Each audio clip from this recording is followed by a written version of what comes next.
Hi there Virgo, thank you for joining me for your weekly forecast for week commencing the 9th of June, when your ruler Mercury continues to twist backwards, at this stage at least, in the part of your scope to do with friendships.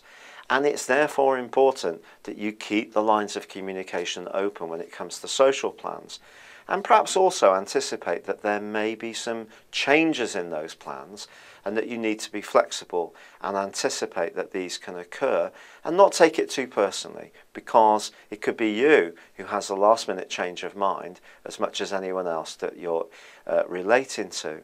But relating this week does provide a supreme opportunity to connect with someone wonderfully well, but also there is a challenge there as well.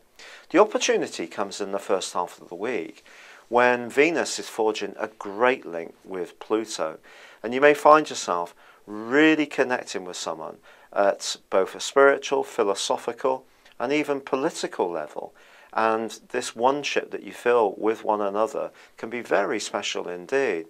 But with Neptune twisting backwards on Tuesday and Venus in opposition to Saturn all throughout the week, and Neptune being the planet of dreams in your sector of relating, and that rewind is going to last for 5.5 months, you're just given a sharp reminder that not every relationship is going to be hunky-dory.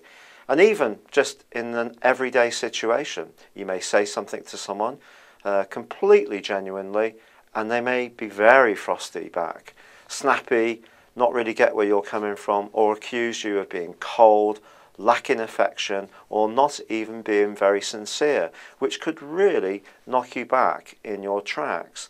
But try to keep the faith, because the Sun's actually forging a stunning link with Jupiter this week, Jupiter being the planet of growth, and the people that really matter can definitely be persuaded by what you have to say, but you just need to be aware that you need to measure your message very carefully.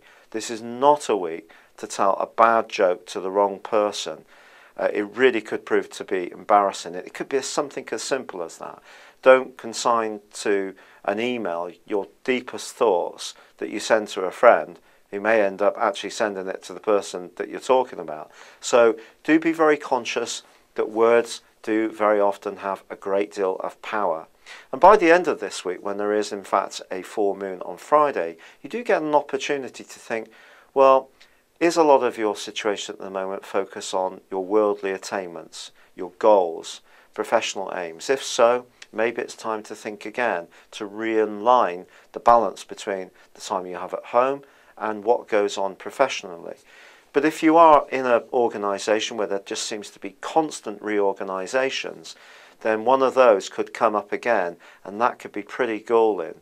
And remember, with Mercury twisting backwards, yes, it affects your social and friendship sectors, but it also affects your long-term future. So some of those plans could be pretty fluid too. But by the very end of this week, the Sun, ironically, does forge a great link with the North Node. And if you have been very sustained in your efforts over a long period of time, there could be a surprise reward for you, and it could be financial as this week draws to a close. Thank you for joining me. Good luck and goodbye for now.